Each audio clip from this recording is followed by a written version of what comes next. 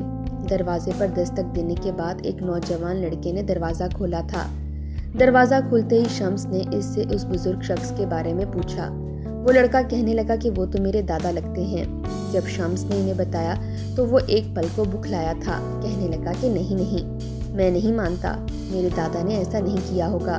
ابھی وہ یہ باتیں کر ہی رہے تھے کہ جب اندر سے ایک خاتون کی آواز گونجی جو کہہ رہی تھی کہ دیکھ شہزاد، تیرے دادا نہ جانے آج پھر کس کی جیب کاٹ کر آ گئے ہیں، پتہ نہیں ان کی چوری کی عادت سے کب جان چھوٹے گی، لوگ ایک روز ہمیں گلیوں میں پکڑ کر گھسیٹیں گے، دیکھ کتنے پیسوں سے بھرا والیٹ پتہ نہیں کس کی جیب سے نکال کر لایا ہے۔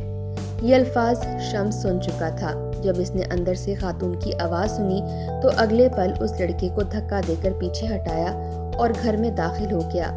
وہ خاتون تو ہڑبڑا چکی تھی۔ شمس اس کے بیٹے کی عمر کا تھا۔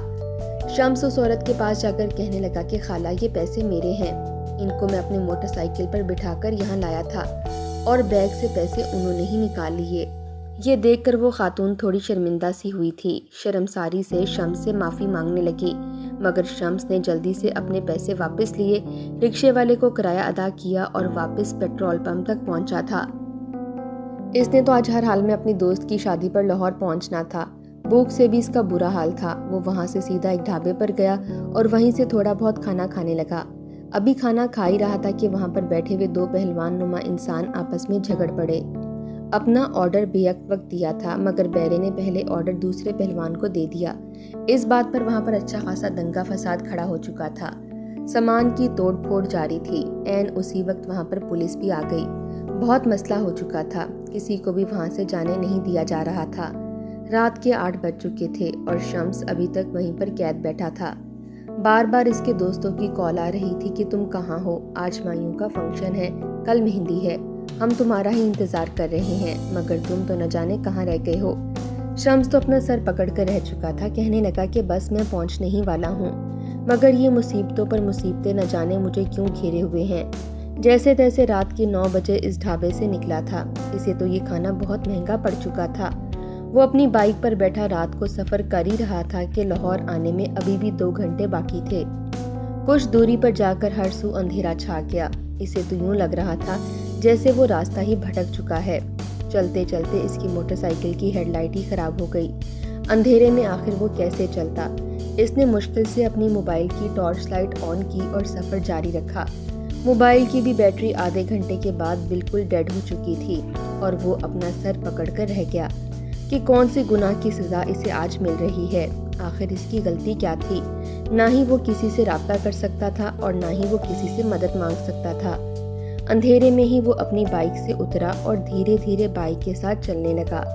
دور دراز جنگلوں سے آنے والی خوفناک آوازیں اس کا دل مزید پریشان کر رہی تھیں، مگر وہ کیا کرتا؟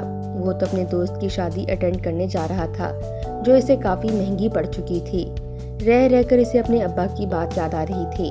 اس کے ابو نے تو اسے صاف کہہ دیا تھا کہ مت جاؤ، ہمارا خیال رکھو، مگر وہ تو اپنے ماں باپ سے بھی بدتمیزی کر کے باہر نکل آیا تھا کہ اسے اپنے دوست کی شادی میں ہر حال میں شرکت کرنی ہے۔ اس نے تو اپنے ماں باپ کی بات کا کوئی پاس ہی نہیں رکھا تھا۔ ابھی وہ آگے چل ہی رہا تھا کہ دور ویرانے میں سے کارخانہ نظر آیا جہاں پر زرد بتیاں چل رہی تھیں۔ زرد بتیوں کا جلنا یعنی وہاں پر لوگ موجود تھے۔ یہ رات تو چلو گزر ہی چکی تھی۔ شمس نے سوچا کہ وہ رات اس کارخانے میں گزارتا ہے، پھر صبح سویرے یہاں سے آگے کا سفر طے کرے گا۔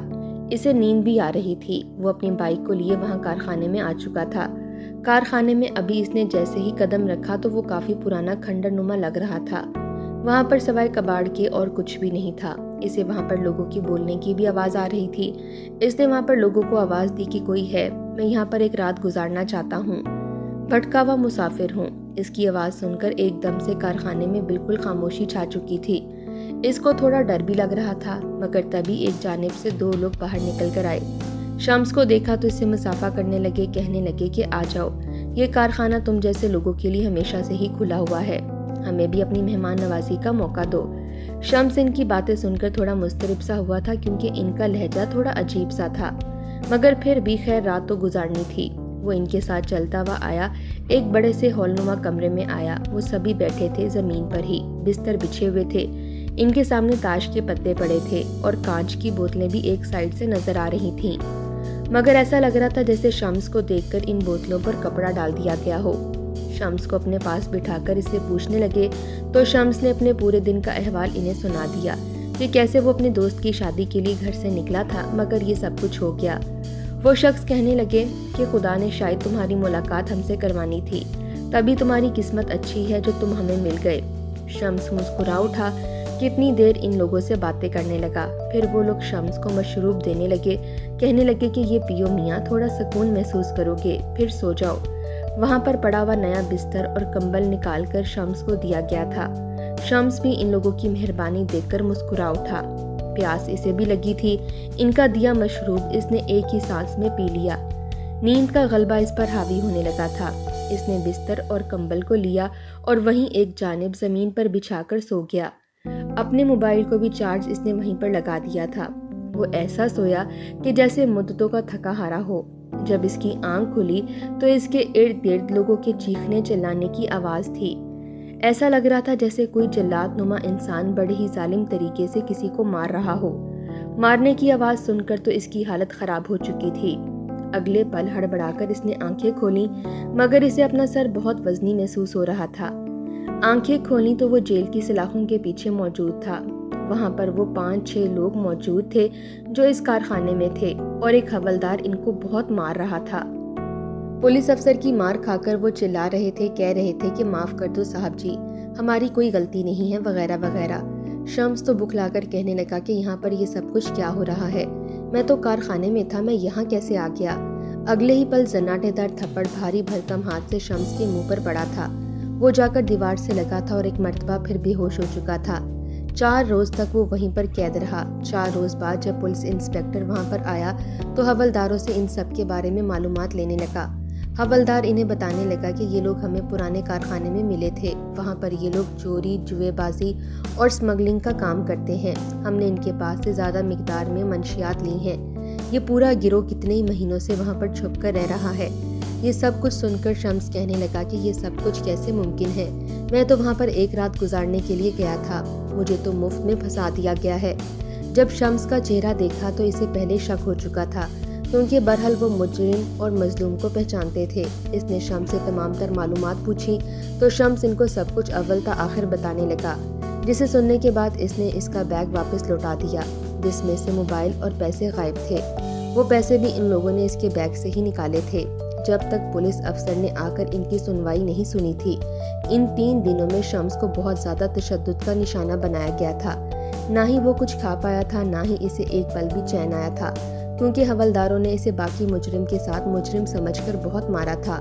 پولیس افسر نے جب شمس کو وہاں سے بھیجا تو اس کے لیے خاص گاڑی بھی منگوائی، معذرت بھی کی اور کہا کہ اب کیا تم لاہور جانا چاہتے ہو؟ تو شمس نے اپنے کانوں کو ہاتھ لگا لیا، کہنے لگا کہ نہیں، میں نے لاہور نہیں جانا، مجھے واپس فیصل آباد اپنے ماں باپ کے پاس ہی جانا ہے۔ میرے والد ٹھیک کہتے تھے کہ مجھے لاہور نہیں جانا چاہیے، بے شک ان کے اندیشے سچ تھے، مگر پھر بھی میں نادانی میں نکل آیا۔ پولیس افسر نے اسے گاڑی منگوا کر دی تھی، جس میں بیٹھ کر وہ واپس اپنے گھر پہنچا تھا۔ ان 3-4 دنوں میں تو ویسے بھی اس کے دوست کی شادی مکمل ہو چکی تھی، اب اس کے جانے کا کوئی فائدہ نہیں تھا۔ جب گھر لوٹ کر آیا تو ماں باپ مسکرا رہے تھے، اسی کا انتظار کر رہے تھے، اس سے بار بار پوچھ رہے تھے کہ شادی کیسی رہی، سب کچھ ٹھیک رہا نا، کسی طرح کا کوئی مسئلہ تو نہیں آیا؟ مگر وہ کیا بتاتا کہ اس کے دوست کی شادی پر جانے کا پلان کیسے دھرا کا دھرا رہ چکا تھا۔ اپنے ماں باپ کی بات سن کر وہ صرف اتنا ہی کہہ پایا کہ جی اماں ابا، سب کچھ اچھے سے ہو گیا، لیکن آئندہ میں آپ لوگوں کو چھوڑ کر کہیں نہیں جاؤں گا، جس بات سے آپ منع کریں گے میں دوبارہ اسے کرنے کی ضد نہیں کروں گا۔